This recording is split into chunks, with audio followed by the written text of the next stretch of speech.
Dear Miss Kay, magandang araw sa inyong lahat. Itago niyo na lang po ako sa pangalang Maris. 20 years old na ngayon. Nais ko lang i-share ang kwento ko na hanggang ngayon ay pasan-pasan ko pa rin. Isang kasalanang hindi ko alam kung paano ko ba matatakasan. Isang lihim na kahit anong dasal ko ay hindi mabura-bura sa konsensya ko. Kasi may nangyari sa amin ng asawa ng tita ko. Si Tito Rodel. Isang guro, isang mabait na tao, at isang taong hindi ko dapat minahal. Isang taong hindi ko dapat sirain. At ito po ang kwentong ibabahagi ko sa inyong channel ngayon, Miss Kay. Maaga akong nabuntis, Miss Kay. 16 years old pa lang ako noon. Kaya't hindi ko rin natapos ang pag-aaral ko ng high school. Nung nabuntis ako, ang nanay at tatay ko ang umako sa mga gastusin ng anak ko dahil hindi naman ako pinanindigan nung nakabuntis sa akin noon. Ano bang trabahong makukuha ko sa edad na 16? Ano bang alam ko sa trabaho? 19 years old naman ako nung mamatay ang tatay ko. Ang nanay ko tumatanda na. Hirap na sa trabaho. Kaya naman ngayon, napilitan akong magtrabaho. 20 years old na po ako ngayon sa kasalukuyan. 4 years old na rin po ang anak ko. At nag-aaral na ng daycare. Kaya't sinabi ng nanay ko, kailangan ko nang magtrabaho. Doon ako napunta sa poder nila Tita Susan. Doon ka muna kay Tita Susan mo. Tumulong-tulong ka sa bahay nila. Kailangan ni Tito Rodel mo nang makakasama. Nasabi ko na sa kanya na ikaw na lang yung kunin, kaysa naman iba pa. Hanggat maaari ayusin mo ang sarili mo, Maris. Lumalaki ng anak mo. Kailangan mo nang tumayo sa sarili mong mga paa. Oho, Nay. Pumayag ako, Miss Kay, hindi dahil gusto ko. Kasi kailangan na. Nung araw na dinala ako ni Nanay sa bahay nila, kabado talaga ako. Sa totoo lang, ito ang unang beses na mahihiwalay ako kay nanay, pati na rin sa anak ko. Hindi ko kilala sina Tita Susan at Tito Rodel ng personal. Ang alam ko lang, may edad na rin sila. Guro si Tito Rodel at may anak silang 14 years old na babae, si May. Si Tita Susan naman ay isang OFW sa Singapore. Pagbukas ng pinto, una kong nakita si Tito Rodel. At doon nagsimula ang gulo ng buhay ko. Hindi ko inaasahan na magkakagusto ko sa kanya at magagawa ko ang isang bagay na magpapagulo ngayon sa buhay ko. Sa totoo lang, may itsura kasi siya kahit na may edad na. Maganda talaga yung katawan niya, maayos manamit, moreno. At hindi ko alam, Miss Kay, pero bigla akong na-attract sa kanya. Hindi ko naman ide-deny. First look pa lang, may tama na agad ako. At doon ako kinain ng kahinaan ko. Ikaw si Maris? Sabi niya habang tinitingnan ako. Tahimik lang ako noon. Opo. Magandang araw po. Pinatuloy niya kami. Sinabi ni Nanay ang sitwasyon ko. Na maaga raw akong nabuntis, na mahirap ang buhay, at kailangan ko ng pagkakakitaan. Napatingin ako kay May, ang anak nilang babae. Tahimik lang to sa isang tabi at mukhang mabait. Ang unang linggo ko sa kanila, yun ang pinakamahirap. Ako ang naguhugas, naglilinis, pati na rin naglalaba. Ako ang nag-aasikaso ng bahay, habang nasa trabaho si Tito Rodel. Minsan, si May katulong ko, pero kadalasan akong gumagawa ng lahat. Ayos lang naman sa akin. Sanay naman ako. Ang hindi ko lang inaasahan ay kung paano ko nasasaksihan araw-araw ang pagiging responsable, mahinahon at maginoo ni Tito Rodel. Nauuna siyang umalis sa umaga. Titingin lang siya sa akin bago lumabas ng pinto. Tapos sasabihin niyang, Maris, kumain ka muna bago magtrabaho ha? madalas niyang paalala. At doon nagsimula ang problema ko. Kasi hindi ko siya matingnan bilang tito. Nakikita ko siya bilang lalaki. Yung uri ng lalaki na malaki ang agwat sa edad ko, pero pakiramdam ko siya yung tipo ng lalaking makakaintindi sa akin. Yung tipo na hindi ako sisigawan, hindi ako mamaliitin, hindi ako itatratong pabigat. Para bang unti-unti akong humahanap ng atensyon mula sa kanya. At yun ang kauna-unahang kasalanan ko. Kung paano nagbago ang tingin ko. Mabilis lumipas ang mga linggo at buwan. Isang gabi, naglalaba ako sa likod bahay. Lumabas si Tito Rodel para magpatuyo ng polo niyang nilabhan niya. "Naku, ako na po dyan, Tito Rodel," sabi ko. Tiningnan niya naman ako. Hindi naman mabigat to, Iha. Ako na dito, ayos lang. Sagot niya. "Magpahinga ka na." "Nako, hindi ho. Tutulungan na lamang po kita." Habang inaabot ko yung hanger, nagkasabay halos yung kamay namin. Sandali lang naman pero pakiramdam ko tumigil yung mundo ko. Yung init ng palad niyang tumama sa akin, hindi ko talaga makalimutan. Para akong biglang nabuhusan ng kakaibang pakiramdam. Nakita kong umiwas siya. Pero hindi naman niya agad binawi yung kamay niya. Isang gabi, ako at si Tito Rodel lang ang nasa sala. Kakatapos ko lang maglinis. Siya naman ay nag-aayos ng test paper. Tahimik ang buong bahay. Hanggang sa bigla siyang nagsalita. "Maris, ilang taon ka na nga ulit?" 20 po. Tumingin siya sa akin. "Bata ka pa pala. Ilang taon ng anak mo?" 4 po. Nag-aaral lang daycare." Ngumiti ako ng marahan. Nagkatinginan kami ng saglit.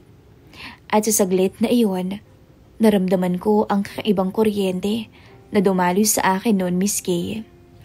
At alam ko, may nabubuo sa akin na hindi ko dapat maramdaman.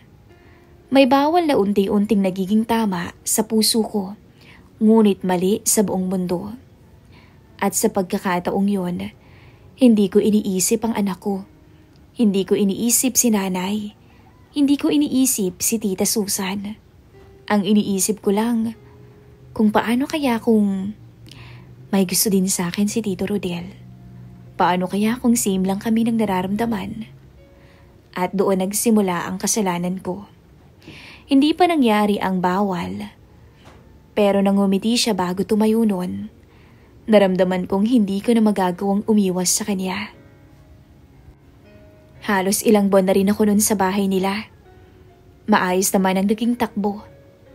Pero nung magka-problema sa bahay, dahil may sakit ang anak ko, hindi ko alam kung bakit pumasok sa isip ko yung bagay na yon. Katatapos ko lang maghugas noon at mag-ayos sa sala. Nang mapagpasyahan kong kunin ang pera sa drawer ni Tito Rodel. Hindi ko naman gustong magnakaw, Miss Kay. Kailangan ko lang talaga ng pera. Kailangan ko dahil may lagnat ang anak ko at kailangan namin ng extra pera. Habang kinukuha ko yung pera, kabado talaga ako. Sobra. Nanginginig ako dahil hindi ko naman talaga to gawain eh. Pero sinigurado ko talaga na walang tao. Wala si Tito Rodel. Wala si May. Ngunit nung paglingon ko, nakita ko siya. Nakatayo sa pintuan ng kwarto. Ang mga mata niya nakatuon sa akin. Halatang nagulat at galit sa ginawa ko. "Maris, ano yan ginagawa mo?" Tanong niya ng seryoso. Nahulog yung pera sa sahig. Para akong batang nahuli sa sala. Ang puso ko'y parang sasabog sa sobrang kaba at takot. Tito, sabi ko na nagkanda utal-utal na. Pasensya na ho. Huwag niyo po akong paalisin please." Yun agad ang sinabi ko, na halos maiyak pa. "Pasensya na ho kayo. May sakit lang po kasi si Rhea eh. Kailangan ko lang ng pera." Dagdag ko na nanginginig ang kamay. Tumigil siya ng ilang segundo at naramdaman ko ang bigat sa kanyang mga mata. galit, disappointment, pati na rin ang awa. Maris, bakit ginagawa mo yan sa sarili mo? Tanong niya ng papalapit. Hindi ko naman ho sinasadya dito eh. Please po, kailangan ko lang talaga eh. Huwag niyo ho sanang sasabihin kay nanay. Pati na rin ho kay Tita Susan. Baka ho isumbong niya ako kay nanay eh. Huminga siya ng malalim. Ramdam ko yung tensyon sa pagitan naming dalawa. Pero may init na dumadaan sa bawat titig niya sa akin. Hindi na siya nagsalita pagkatapos noon. Lumabas siya at hindi na ako kinausap. Ilang araw pa nga yung lumipas, hindi na talaga niya ako kinakausap. Alam kong galit siya dahil sa ginawa ko. At alam ko ring sinira ko ang tiwala niya sa akin. Kaya kinagabihan, hindi ko na napigilang mag-isip ng ibang paraan. Alam ko na delikado yung gagawin ko.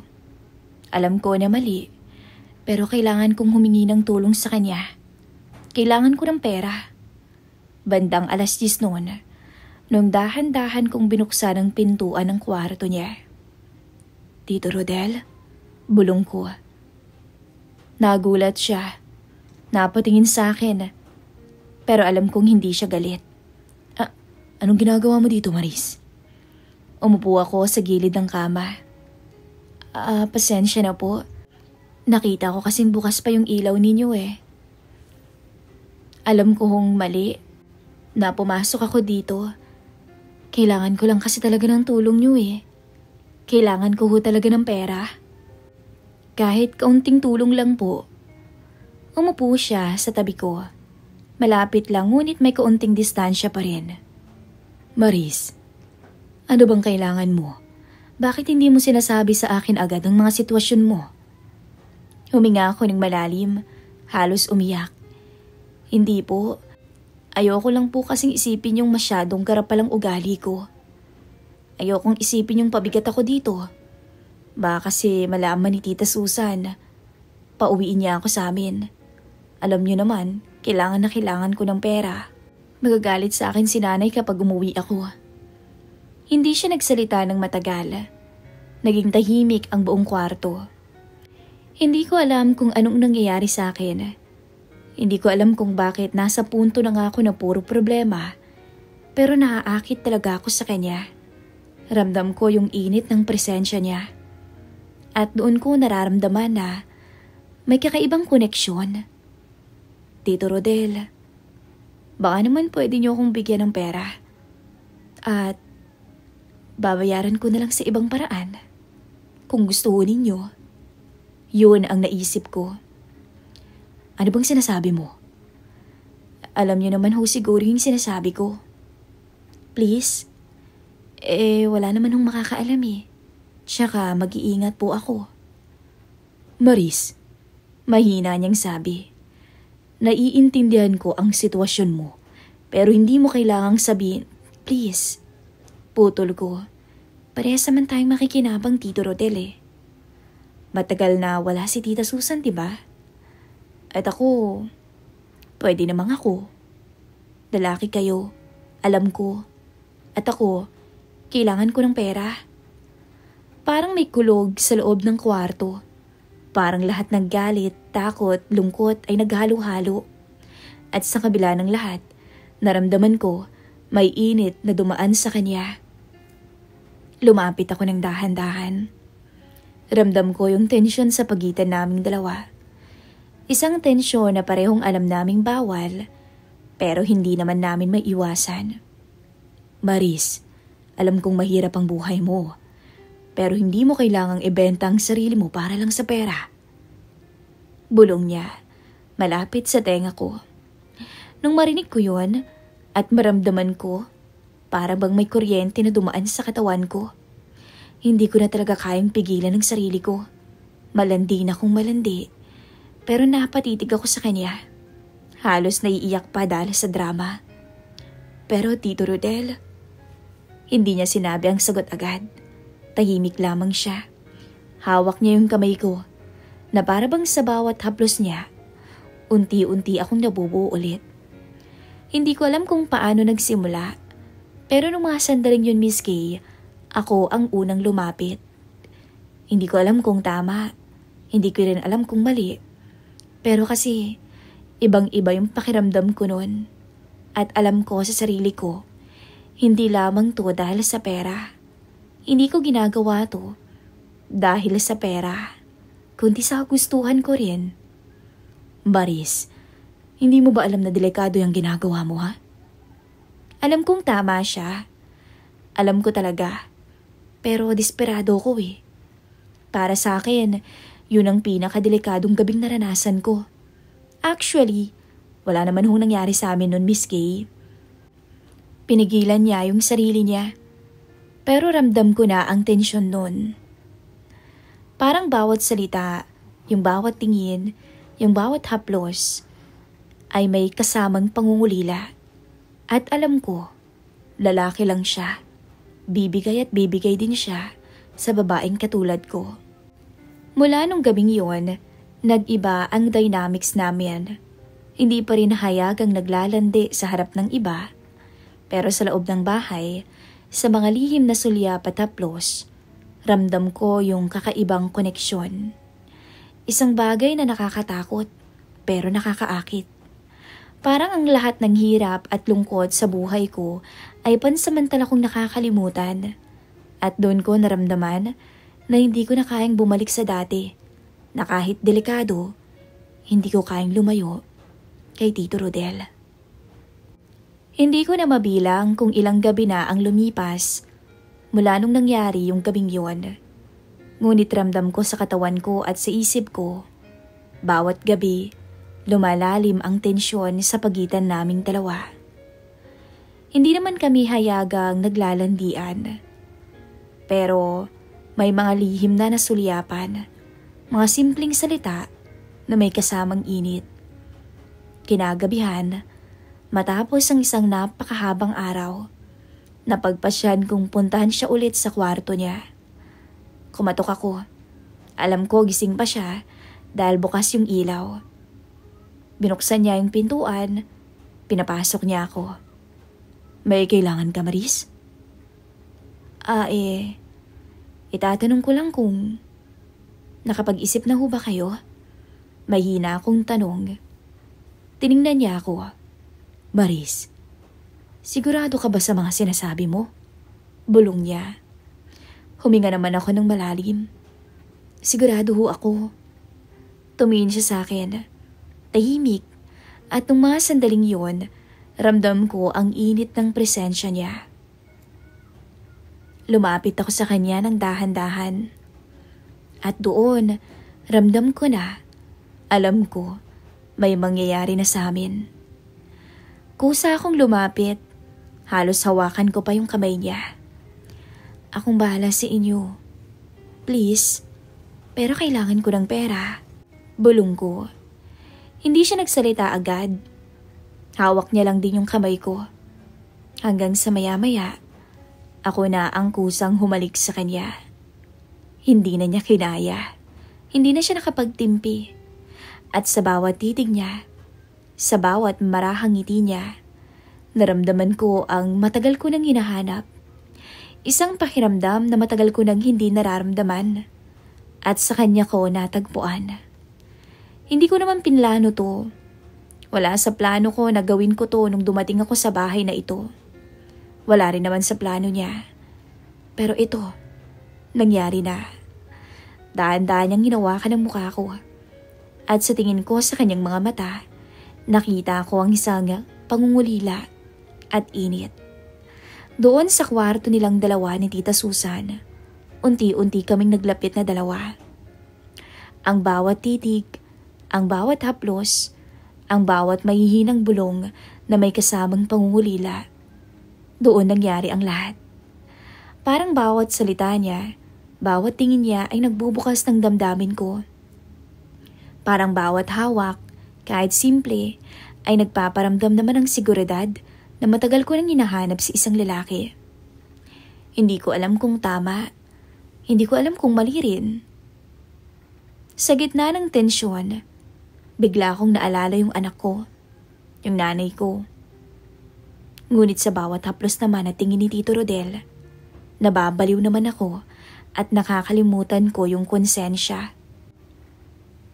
Napahiga kami sa kama at doon tuluyan kong binigay yung sarili ko sa kanya. Kinalimutan kong asawa siya ni Tita Susan. Kinalimutan ko yung mga payo ni nanay sa akin. Alam kong maraming magagalit sa akin ngayon. Kaya dito pa lang ay humihingi na ako ng pasensya. Pagkatapos noon, parehas kaming napahiga sa gilid at hingal na hingal. Tapos bumulong siya. Maris, bumalik ka na sa kwarto mo at baka makita ka pa ni May. Mag-iingat ka. Ngumiti ako sa kanya. Alam kong hindi yon pangangalaga. Yun ay babala. Parang magdamag yata akong hindi nakatulog noon. Hindi dahil sa bigat na ng konsensya, kundi dahil sa ginawa namin ni Tito Rodel kagabi. Parang habang tumatagal, mas lalo akong nalulunod sa isang bagay na ako mismo ang gumagawa. At alam ko sa sarili ko, Miss Kay, na gusto ko pang maulit yun. Pagkabangon ko noon, narinig ko agad yung boses ni Tita Susan sa video call. Ganitong oras siya palaging tumatawag mula sa abroad. Sanay na ako. Nakatayo ako nun sa may kusina. Naghihiwa ng gulay. Habang pinapakinggan ko silang mag-asawa na magkausap tungkol sa araw-araw na gastusin, bayarin, kay May at sa kinabukasan nilang lahat. Walang ka-idea si Tita Susan. Wala silang kaalam-alam sa totoong nangyayari. Napalingon ako nang lumabas si Rodel mula sa kwarto nila. Suot niya yung polo niya. Medyo naka-unbutton pa. Puyat siguro. Pero sa tingin ko hindi dahil sa trabaho, kundi sa nangyari sa amin. Pinilit kong umiwas ng tingin. Pero tinawag niya ako. Maris. Halos pabulong na tawag niya. Mamaya pag alis ni May, kakausapin kita sandali ha. Tumango lamang ako. Pero sa loob ko, parang lumubog ang sikmura ko. Hindi ko alam kung ano ba kami. Assuming lang ba ako? Na pakiramdam ko may relasyon na kami. Hindi ko alam kung anong ibang iniisip niya. Hindi ko alam kung paano ko pa ipapaliwanag yung nararamdaman ko sa kanya mismo. Habang kumakain kami ni May, parati niya akong kinukulit tungkol sa project niya sa science. Ate Maris, tulungan mo naman ako mamaya ha? Sure, sabi ko sabay ngingiti. Sa totoo lang mabait si May. Napakabuti niyang bata. Sana naging katulad niya ako nung high school ako. Sana nagpakabait ako. Sana sinunod ko si nanay. Ayokong mahalata ako ni May kahit nakaunti. Dahil si May ay napaka-obserbanting bata. Ayokong masaktan siya, kaya nag-iingat ako palagi. Nung sumapit ang tanghali at tuluyan nang lumabas si May para sa group work nila, tsaka ako tinawag ni Tito Rodel. Nakaupo to sa may sofa. Hawak ang isang baso ng malamig na tubig na parang kanina pa nakahawak pero hindi naman iniinom. Yung kagabi. Panimula niya. Hindi ako sumagot. Hinawakan ko yung laylay ng short ko. Hinihintay kung anong sasabihin niya. Iniisip ko na baka gusto niya yung nangyari. Pero mali. Yung sinabi niya Maris, mali lahat ng yon. Bulong niya. Alam mo ba na mali yun? Naiintindihan mo ba ang sinasabi ko? Diretso akong tumingin sa kanya. Oo naman ho. Ako nga ho yung unang lumapit sa inyo . Ako yung nagmakaawa. Hindi ko naman ho kayo sinisisi . Tumango siya. Pero ramdam ko yung tensyon ng hangin. Yung klase ng katahimikan na nakakatakot. Kaya Maris, ayokong mauulit na yon. Ayoko na babalik ka sa kwarto ko. Naiintindihan mo ba? Napakagat ako ng labi. Hindi ko alam bakit sumasakit yung dibdib ko sa sinabi niya. Hindi ko alam kung bakit parang may hinihintay akong ibang sagot mula sa kanya. Gets ko naman ho. Mahina akong sagot. Oho, hindi na ho mauulit yun. Tumango siya. Pero hindi niya maiwasang tumingin sa akin ng matagal. Na para bang may gusto pang sabihin pero hindi naman niya masabi. Maris, Kung kailangan mo ng pera, sabihin mo sa akin ng maayos. Dagdag niya. Hindi mo kailangang ilagay sa kahihiyan ng sarili mo. Naiintindihan mo ba? Tumango ako. Opo. Para akong bata na nililetsura ng teacher. Sa labas, maingay na nagtatahulan ng mga aso. Sa loob, kaming dalawa ay tahimik. Hawak ang sikreto na parang unti-unting nagbabadya ng bagyo. Kinagabihan, habang naliligo si May at nasa kwarto si Tito Rodel, nakaupo naman ako sa kama. Mahina yung ilaw, tahimik yung buong bahay, pero yung utak ko parang may sariling ingay. Hindi ko alam kung ano bang nararamdaman ko kay Tito Rodel. Ayokong sabihin na may gusto ko sa kanya kasi alam ko namang mali. Alam kong bawal. Masisira yung buhay ko, lalo na yung buhay nila. Pero hindi ko rin kasi maitanggi, Miss Kay, na sa lahat ng taong dumaan sa buhay ko, sa lahat ng lalaki, siya yung nagpakita ng kabutihan na tunay sa akin. Oo, mali yung paraan. Mali yung nangyari. Pero bago pa man yun, mabait na siya sa akin. At alam ko sa sarili ko na gusto ko siya. At hindi ko alam kung paano ko ba ayusin yung sarili ko. Humiga ako at tinakpan ang mukha ko ng unan. Sinusubukan kong pigilan ng matinding guilt. Pero imbis na guilt, nakita ko ulit yung mukha niya kagabi. Yung paraan ng pagsabi niya ng pangalan ko. Yung lambing na kahit bawal, naging totoo kahit isang gabi. Para bang gusto kong bumalik nung gabing yun. Pero kasabay naman nun, naiyak ako sa takot. Kinabukasan, nag-iba na si Tito Rodel. Hindi na siya tumitingin ng diretso sa akin. Kapag nag-uusap kami tungkol sa mga gawaing bahay, mabilis lang siya kung sumagot. Wala na yung dati. Wala na yung init. Wala na rin yung tensyon na hindi ko maipaliwanag. Naging sobrang awkward. At kahit ayokong aminin, nasasaktan ako. Isang hapon, habang naglilinis ako ng sala, lumapit siya at inabot ang isang sobre. Para sa anak mo. Para sa pampacheck up niya. May sakit siya, hindi ba? Kailangan mo ng pera, tama? Nagulat ako. Sobra naman ho yata to, Tito. Huwag mo nang ibalik. Sagot niya. Hindi ito kapalit. Tulong lang. Wala na yung usapan natin. Hindi ko alam kung iiyak ba ako o ngingiti. Kaya tumango na lang ako. Salamat ho. Wala yun. Sagot niya. Pero hindi siya tumitingin sa akin. Hindi na niya ako tinitingnan ng matagal. Parang bawat araw, mas lalo kaming lumalayo sa isa't isa. Kahit mas lalo naman akong napapalapit sa kanya. Isang gabi, nag-text si nanay. Maris, kumusta? Maayos ka ba dyan? Wala ka bang ginagawa dyan, ha? Magpakabuti ka, ha? Napaupo ako. Naramdaman kong parang humigpit ang paligid. Paano ko ba sasabihin kay nanay ang sitwasyon ko ngayon?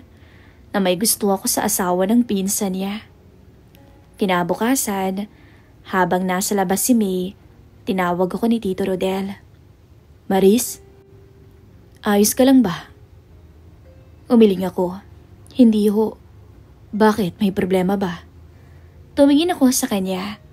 Diretso at walang pag-iwas. Kasi natatakot ako eh. Hindi ko masabi pero gusto ko kayo. Nanigas siya at hindi nakapagsalita. Ako mismo hindi makapaniwala sa lumabas sa bibig ko. Maris, iha. Mahinang tawag niya. Bata ka pa. Marami ka pang pagdadaanan sa buhay. Pero totoo ho. Bulong ko. Kahit bawal, kahit mali, gusto ko ho kayo. Hindi ko na natapos ang sasabihin. Narinig namin ang pagbukas ng pinto. Dumating si May. Pareho kaming napaatras. Pareho kaming tila na huli kahit wala namang nangyayari. Halos 2 buwan na rin ang lumipas. Mula nung una at huling gabi na may nangyari sa amin ni Tito Rodel. Mula noon, hindi na talaga yun nasundan. Ayun na talaga yung una at huling beses. Hindi na rin ako nagtangkang pumunta sa kwarto niya. Natakot na ako. Para bang pagkatapos ng gabing yun, nagising na rin ako sa realidad na hindi na talaga dapat maulit yun at hindi dapat nangyari yun sa umpisa pa lang. Sapat na yung perang binibigay niya sa akin. Sobra-sobra pa nga eh. May mga araw na naiisip ko kung alam ba ni Tita Susan na doble yung binibigay sa akin ni Tito. Kasi malaki yung allowance ko. Pero pinili kong manahimik. Ayoko na ring magtanong. Ayoko nang mas lumalim pa yung kasalanang nagawa ko. Isang hapon, naglalaba ako noon sa likod ng bahay.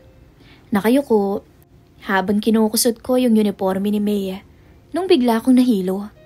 Akala ko pagod lang ako. Madalas rin kasi akong puyat itong mga nakaraang araw.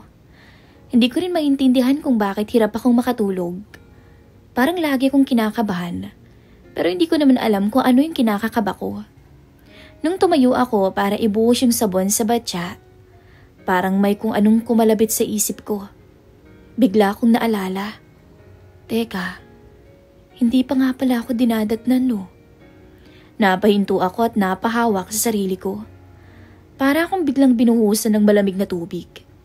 Teka, hindi. Hindi pwede itong naiisip ko. Bulong ko sa sarili ko noon. Pinilit kong isipin na stress lang to. Pagod lang siguro. Napuyat lang ako.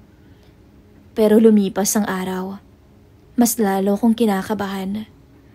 Hindi ko na rin mabilang kung ilang beses akong napabuntong hininga habang nakaupo sa kama. Para akong tuliro at hindi mapakali. 3 araw akong halos walang ganang kumain. Halos ayokong magpakita kay Tito. Ayoko rin makita yung sarili ko sa salamin. Kasi bawat tingin ko sa sarili ko, may boses sa loob na nagsasabing, baka buntis ka. At isang hapon, habang nagwawalis ako sa sala, bigla akong tinawag ni May. Ate Maris, ayos ka lang po ba? Natigilan ako. Ha? Oo naman.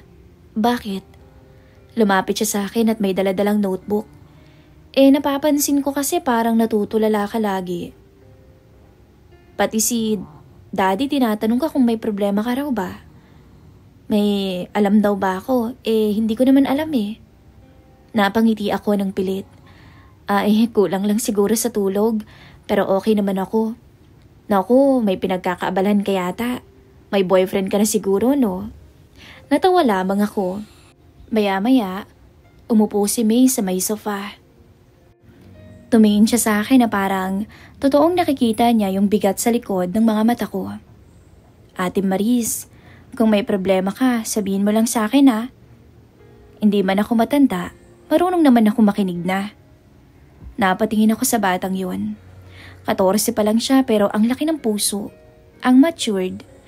Hindi ko alam kung bakit pero bigla akong kinabahan.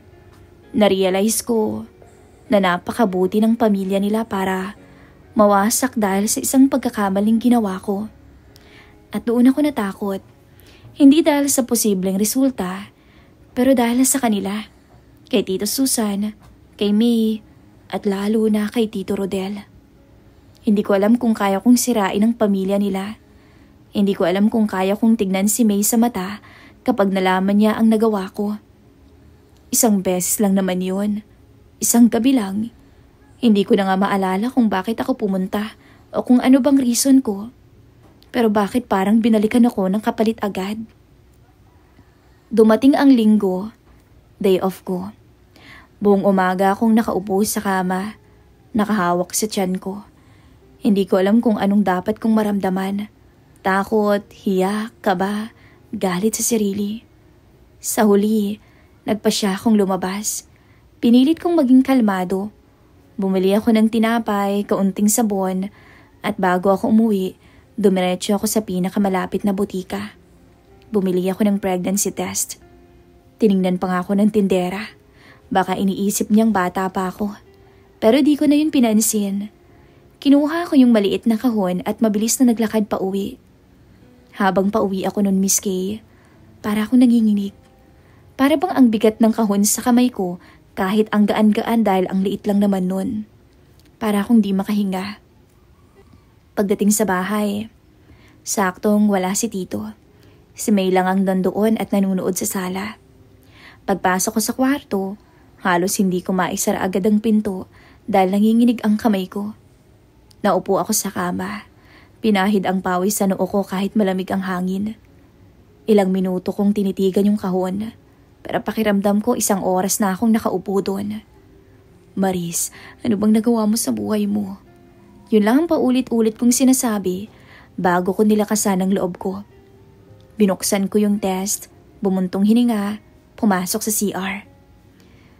Pero ilang minuto na akong nakaupo doon, para akong mababaliw sa kaba. At nung lumabas yung 2 linya, parang tumigil yung mundo ko. Hindi ako makaiyak. Hindi rin ako makagalaw. At lalong-lalo na, hindi ako makahinga. 2 linya. Positive. Hindi ko alam kung ilang minuto akong nakatulala. Para akong nawala sa sarili. Hindi ko alam kung galit ako sa sarili ko o natatakot ako o pareho. Ang alam ko lang, hindi ko to pwedeng sabihin kay Tito Rodel. Hindi ko pwedeng guluhin yung buhay nila. Pero paano naman ako uuwi sa amin? Paano ko sasabihin kay nanay ito? Baka palayasin na niya ako. Baka magalit na siya ng sobra. Hindi ko rin naman kayang sabihin kay Tita Susan. Hindi ko kayang makita yung mukha niya kung sakaling malaman niyang totoo. Kinagabihan, kumain kami ng sabay-sabay. Tahimik ako buong hapunan. Tahimik din si May at si Tito Rodel. Hindi ko alam kung anong nararamdaman ko. Pero hindi ko siya matingnan. Pagkatapos kumain, naglibpit ako ng mesa. Tapos tumabi si May sa akin. Ate Maris, sigurado ka bang okay ka lang? Naapalunok ako. Napangiti. Oo naman, napagod lang ako. Pero hindi na ako pinilit ni May. At mas lalo kong nasasaktan doon. Paano ko nagawang masangkot ang sarili ko sa sitwasyon na ganito? At ngayon, eto ako. Nagsasalita, sumusulat, umaasang may makasagot. Miski, at sa inyong mga tagapakinig, ano bang gagawin ko? 2 buwan na akong delayed. Positive yung pregnancy test. Ayokong sabihin sa kanilang lahat. At hindi ko alam paano ko haharapin si nanay. Hindi ko rin alam kung paano ko bubuhayin ang batang to sa sinapupunan ko. Hindi ko alam kung tama bang umalis na lang ako o magpakatotoo na lang kahit alam kong masasaktan ko ang lahat dito. Hindi ko naman kasi inaasahan na yung 1 beses na pagkakamali ko may mabubuo ka agad. Kaya eto ako, humihingi ng payo sa inyong lahat. Anong gagawin ko? Sana ho matulungan niyo ko. Hanggang dito na lamang po ang ating kwentuhan. Maraming salamat sa pagbahagi ng inyong kwento, Miss Maris. At naway, makuha niyo ang sagot sa inyong problema. Maaari niyo ring basahin ang mga payo ng ating mga listeners sa comment section. Naway maging maayos kayo. God bless.